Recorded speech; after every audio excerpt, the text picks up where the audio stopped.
Engineering, ये सुनते ही आपके दिमाग में क्या आता है? एक लड़कों का झुंड। अब सोचिए इंजीनियरिंग कॉलेज के लड़के, ये सुनते ही आपके दिमाग में क्या आता है?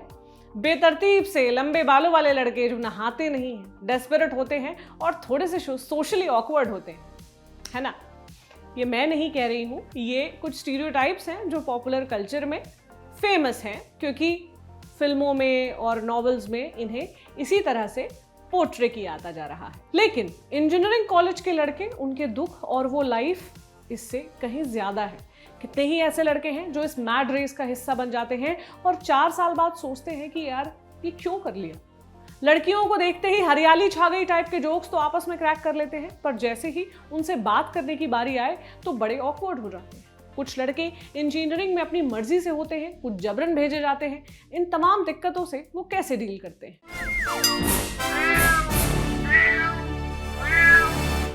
हाय, मेरा नाम प्रतीक्षा है और आप देख रहे हैं ऑर्डिनरी की स्पेशल सीरीज म्याऊं। पिछले एपिसोड में सोनल ने इंजीनियरिंग कॉलेज के जेंडर गैप के बारे में आपसे बात की थी। उन्होंने बताया था कि आखिर इस फील्ड में लड़कियां कम क्यों होती हैं। उस पर हमारे पास खूब कमेंट्स आए, जैसे किसी ने तो इस पर बात की, ऐसा लोगों ने कहा। कुछ लड़कों ने कहा कि विमेन एम्पावरमेंट होना चाहिए, लड़कियों की संख्या बढ़नी चाहिए। किसी को ये कमेंट पढ़कर लग सकता है कि ये इनकी डेस्परेशन है, जिसे ये फनी वे में प्रेजेंट करने की कोशिश कर रहे हैं, and may be it's true. और एक जनरल पर्सपेक्टिव भी है कि इंजीनियरिंग के लड़के डेस्परेट होते हैं। तो इस तरह के स्टीरियोटाइप्स क्यों हैं, ये सब समझने के लिए मैंने अनिमेश से बात की, जिन्होंने आईआईटी वाराणसी से पढ़ाई की है और फिलहाल सीमेंस कंपनी में इंजीनियर हैं। सबसे पहले मैंने अनिमेश से यही पूछा कि लड़कियों के साथ पढ़ने या इंटरैक्ट करने का लड़कों पर क्या साइकोलॉजिकल इम्पैक्ट होता है। सबसे पहले मैं ये बात शुरू करना चाहूंगा कि जब हम कॉलेज में जाते हैं तो एक जो समाज में हमारी आइडेंटिटी वो पहली बार आती है निकल, क्योंकि जब तक हम लोग स्कूल में रहते हैं माँ बाप के गार्जियंस के साथ रहते हैं, हमेशा उन्हीं से पहचान जुड़ती है। जब हम कॉलेज में जाते हैं तब एक हमारी अपनी आइडेंटिटी, एक हमारी अपनी पहचान बनती है, राइट। और वो टाइम ऐसा होता है जब हम सारे डिसीजंस अपने खुद लेते हैं। तो वो टाइम बहुत इंपॉर्टेंट होता है कि हमें सोसाइटी के हर एस्पेक्ट से एक्सपोजर हो, और स्पेशली जो 50% जेंडर है जिससे हम एक्सपोज नहीं हो पा रहे हैं, राइट। और उसमें जो सबसे बड़ी प्रॉब्लम होती है, आपने बिल्कुल ठीक बात बोली। मेरे अपने बहुत सारे ऐसे या कुछ ऐसे दोस्त हैं जिनकी पर्सनालिटी में वो नहीं आ पाया है कि आप एक लड़की को लड़की नहीं मान के as a colleague, as a friend, you know as a normal human being आप उनको ट्रीट करें जैसे आप सबसे बात करते हैं, क्योंकि उनको आता ही नहीं है, उनके साथ वो कभी एक्सपोजर नहीं रहा बचपन से। तो इसमें जो सबसे बड़ी प्रॉब्लम जो कॉलेजेस में मुझे दिखती है वो ये दिखती है कि उनमें विमेन पर्सपेक्टिव बहुत लैकिंग होता है, राइट। जैसे कि मैं बोलूं कि वो इंक्लूसिवली नहीं सोच पाते विमेन के साथ, राइट। और उसका सबसे बड़ा रीजन ये होता है कि लड़कियां बहुत कम होती हैं, उन पे बहुत रेस्ट्रिक्शंस होते हैं। उन रेस्ट्रिक्शंस की वजह भी एक बहुत बड़ा रीजन है कि जो बॉयज और गर्ल्स हैं वो आपस में मिंगल नहीं हो पाते। फॉर एग्जाम्पल, हमारे यहाँ टेक्निकल फेस्ट्स होते हैं, कल्चरल फेस्ट्स होते हैं कॉलेजेस में काफी बड़े लेवल पे, राइट।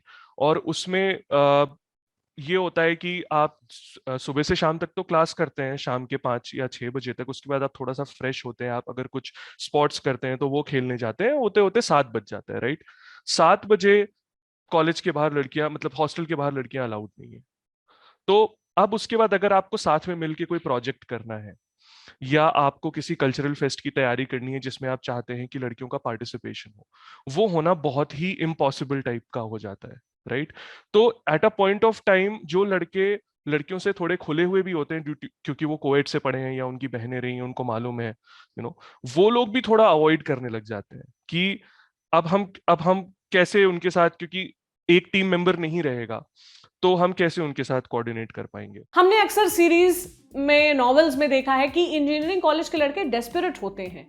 इस पर क्या कहेंगे? ये तो नहीं मानता कि जो एक कॉमन नोशन है एक लड़कों के बारे में कि उनको गर्लफ्रेंड बनानी ही बनानी है, या उनको as such they need some female companionship during their 4 years।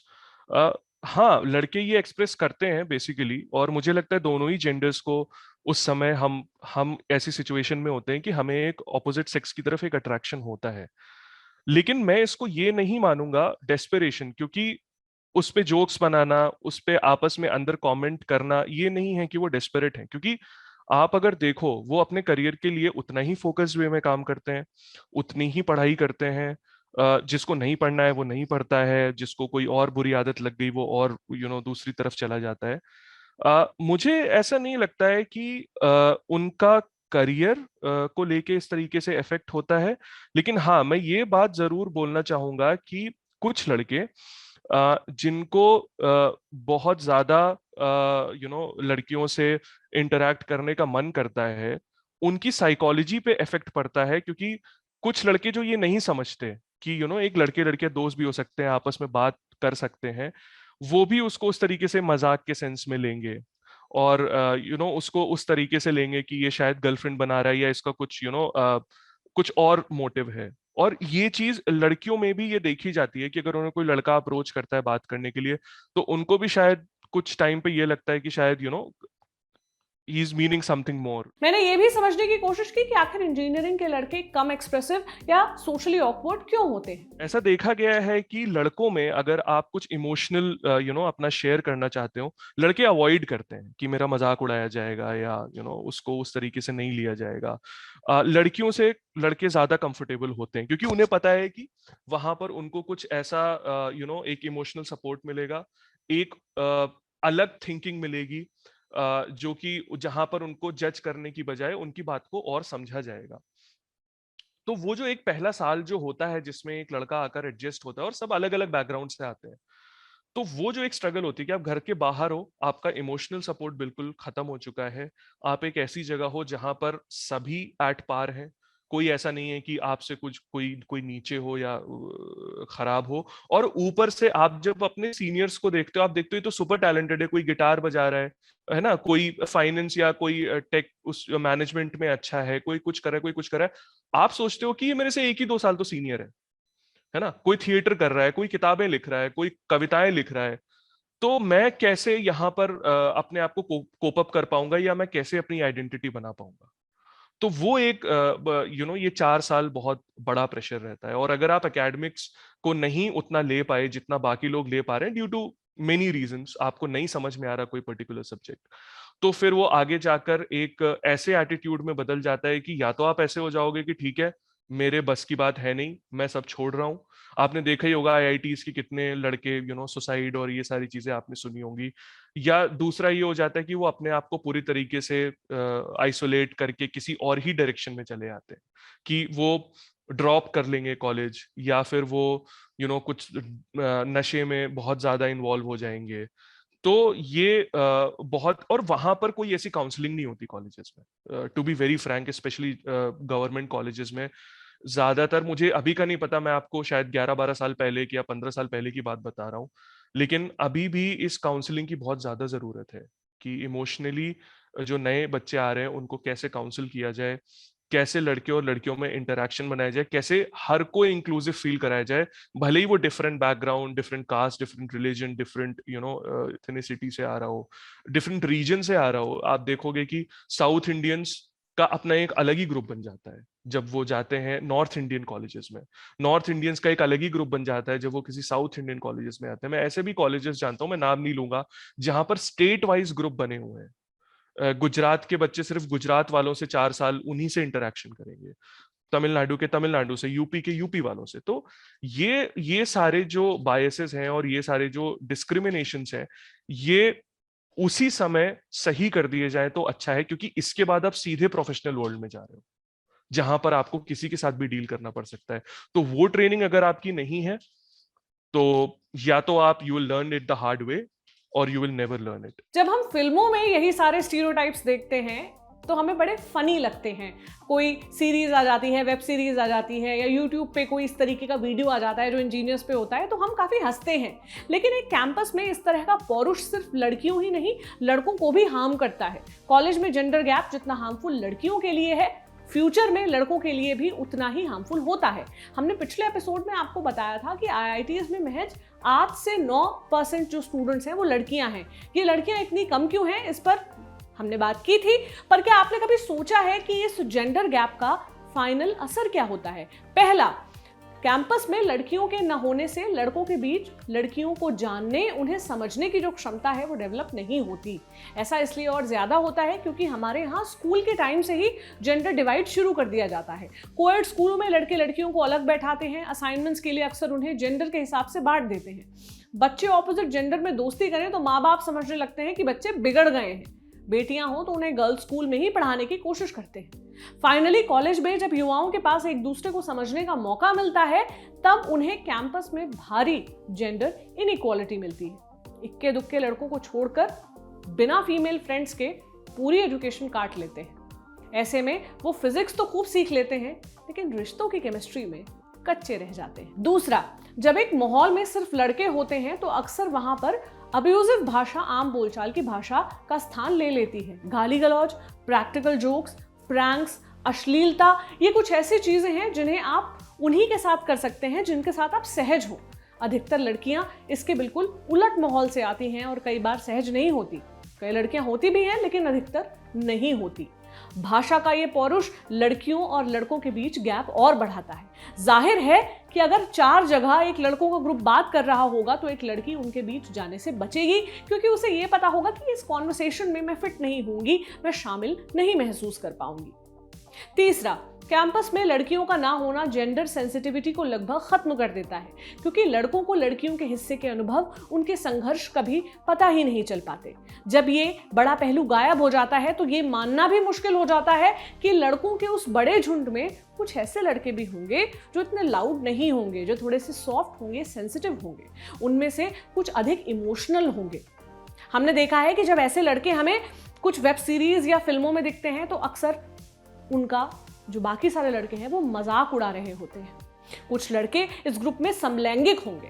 ऐसे टॉक्सिक माहौल में ऐसे सॉफ्ट पुरुषों का मजाक उड़ने के अलावा कोई स्थान नहीं बचता है। चौथा, इससे न सिर्फ लड़कों का बल्कि समाज का ये बिलीफ और पुख्ता हो जाता है कि लड़कियां मैथ्स और साइंस के लिए नहीं बनी, जबकि असल में ये सिर्फ मौकों की गैर बराबरी और कंडीशनिंग का मसला है।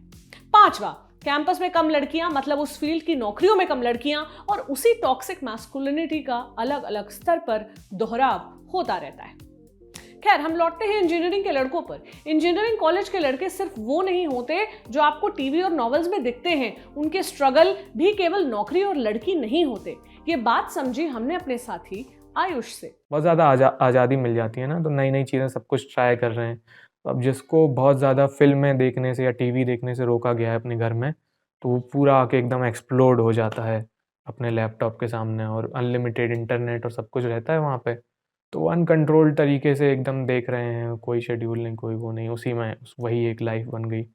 या कुछ लोग नशे में हो जाते हैं, कोई गाइडेंस टाइप का नहीं रहता ना, एकदम से आज़ादी मिल जाती है खूब सारी। तो बहुत सारे ब्रिलियंट टाइप के लड़के मैंने देखे हैं जो जिनको नशा घेर लेता है, और वो खुद भी बाद में इस चीज़ को, शुरू में तो हर कोई डिनाइल में रहता है कि नहीं ठीक है, मज़े कर रहे हैं या लाइट है, हर कुछ सब कुछ कंट्रोल में है। लेकिन एक पॉइंट के बाद कुछ लोगों का कंट्रोल लूज़ हो जाता है, तो उनके लिए थोड़ा सा बुरा लगता है। और वो जब खुद भी एक्सेप्ट करने लगते हैं ना कि यार हाँ, ये गड़बड़ हो गई है, वहाँ पे ध्यान देना चाहिए था। पॉपुलर कल्चर में देखते ही हैं, करियर को लेके पैशन फॉलो करना चाहते हैं। कुछ लोग हैं, एक तो ऐसा ग्रुप होता है जो जिसको इंजीनियरिंग नहीं करनी होती पर उनके पेरेंट्स को इंजीनियरिंग करवानी होती है, क्योंकि ये एजुकेशन मतलब ऐसा है ना अपने यहाँ पे कि ये स्टॉक ट्रेडिंग टाइप का है। तो जो बेस्ट परफॉर्मिंग रहेगा उस वाले में इन्वेस्ट कर दो। मतलब लड़के को क्या पसंद है क्या नहीं है वो सब देखा ही नहीं जा रहा है, रिटर्न सबसे ज़्यादा किससे मिलेगा। तो एक तो वो होते हैं जो वहाँ आ जाते हैं, लेकिन फिर भी वहाँ पे एक माहौल मिलता है। और बहुत सारे लोग ऐसे, जैसे म्यूज़िक वाले, कुछ लोग म्यूज़िक में मचा रहे हैं, कुछ लोग अलग स्पोर्ट्स में मचा रहे हैं। मचाना मतलब अच्छा परफॉर्म करना। तो वो एक ग्रुप बना लेते हैं वहाँ पे, लेकिन वो उस डिग्री को सूट नहीं करता है ना, उसके लिए वो लोग नहीं आए होते हैं। कुछ लोग होते ही ऐसे हैं कि वही इंजीनियरिंग खुद का मन बना के आते हैं। सोशल प्रेशर कह लीजिए, या मन में जो डाल दिया इंजीनियरिंग को लेकर, जो आइडियल्स टाइप के नहीं सेट हो जाते हैं कि वो भैया ऐसा कर रहे हैं, वो दीदी इतना अच्छा कर रहे हैं, जस्ट बिकॉज वो इंजीनियर थे या आईआईटी से पढ़े थे। तो वो देख के कुछ लोग आ जाते हैं, फिर वहाँ जाके उनको रियलाइज़ होता है कि यार ये तो नहीं करना था। फिर वो एक अलग स्ट्रगल होता है। अब घर की आर्थिक स्थिति एक अलग चीज़ है कि पैसे चाहिए हैं, घर पे ज़रूरत है, लोन लेके आप पढ़ाई कर रहे हैं, आपके पेरेंट्स ने लोन ले रखा है बेसिकली, घर में और जगहों पे पैसा इन्वेस्ट हो गया है, तो कर्ज़ वाला माहौल है घर पे। और अगर आप नौकरी नहीं करते हैं तो कर्ज़ा चुका नहीं पाएँगे आपके माँ-बाप। और एक तरफ आपका पैशन है, आपको पैशन फ़ॉलो करना है, आपको रियलाइज़ होता है कि यार ये करेंगे तो मज़ा आएगा। वो एक रियलिटी होती है। और एक क्राइसिस नाम की एक चीज़ होती है जो लगभग हर स्टूडेंट के जीवन में आता है। तो वो ऐसे अपनी लाइफ़ को लेके, क्योंकि पहली बार आज़ादी मिली होती है ना, अगेन ये वाले पॉइंट पे बहुत स्ट्रेस करना पड़ रहा है क्योंकि बहुत कंट्रोल्ड माहौल में रहते हैं ना घरों पे। तो अब एकदम से सोचिए कि यार क्या लाइफ़ है, क्या इसमें किया जाना चाहिए, एक लाइफ़ है, ज़िंदगी ना मिलेगी दोबारा और रियलिटी कुछ और है, करना कुछ और है।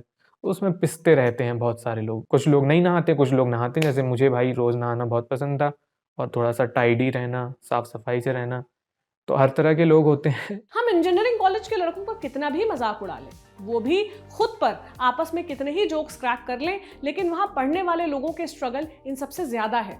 3 हफ्ते पहले एक डेटा आया था, पिछले 7 साल में IIT IIM के 122 बच्चों ने सुसाइड किया। ये तो सिर्फ सरकारी कॉलेज का आंकड़ा है, प्राइवेट कॉलेजेस का भी अगर हम मिला लें तो युवाओं के बीच ये संख्या और ज्यादा हो सकती है। आज भी कितने ही ऐसे लड़के हैं जो सिर्फ इसलिए इंजीनियरिंग कर रहे हैं या कर लेते हैं क्योंकि कोचिंग की फीस दी है, क्योंकि पापा रिटायर होने वाले हैं और उन्हें आगे जाकर घर की जिम्मेदारी उठानी है, क्योंकि घर पर बहन है जिसकी शादी होनी है, या फिर पीयर और फैमिली प्रेशर जिस वजह से इंजीनियरिंग कॉलेज में उन्होंने एडमिशन ले लिया।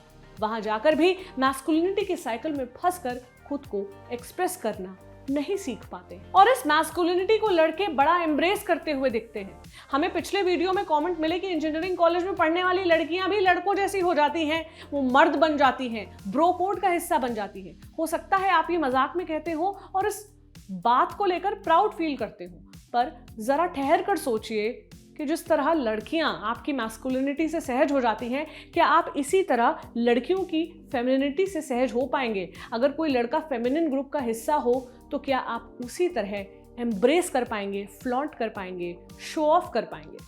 मुझे कमेंट बॉक्स में ज़रूर बताइएगा, अपनी राय आप ज़रूर रखिएगा। कोई टॉपिक अगर आप चाहते हैं हम उठाएं तो वो भी कमेंट बॉक्स में मेंशन करिएगा। देखते रहें ऑर्डिनरी पर म्याऊ। शुक्रिया।